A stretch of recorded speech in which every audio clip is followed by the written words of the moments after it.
Yan guys, good morning. May gagawin tayo dito. Tiga-apalit. Pangatlong araw na daw ito natuloy niya.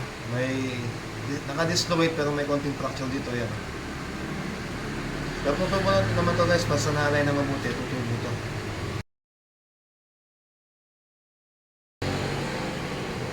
Yan o. Nakapak sa ibag yan.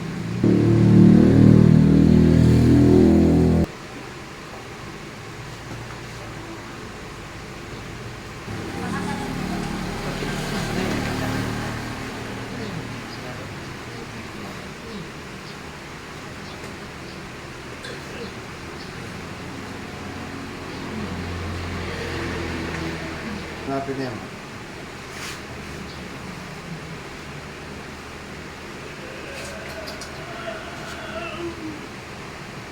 Ito na.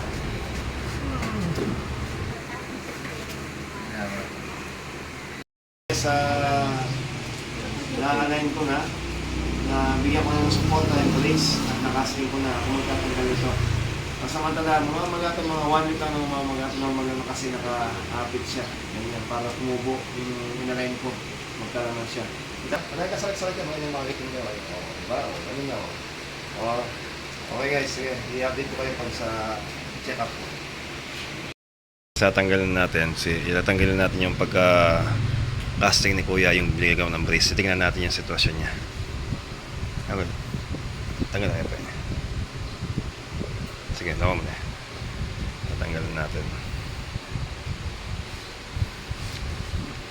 Yan. Tignan natin yung ginawa na nakabengkong dati. Yan. Straight na. Yan guys, so straight na siya. Hindi katulad dati, nakapabukol. Labas dito dati yan eh.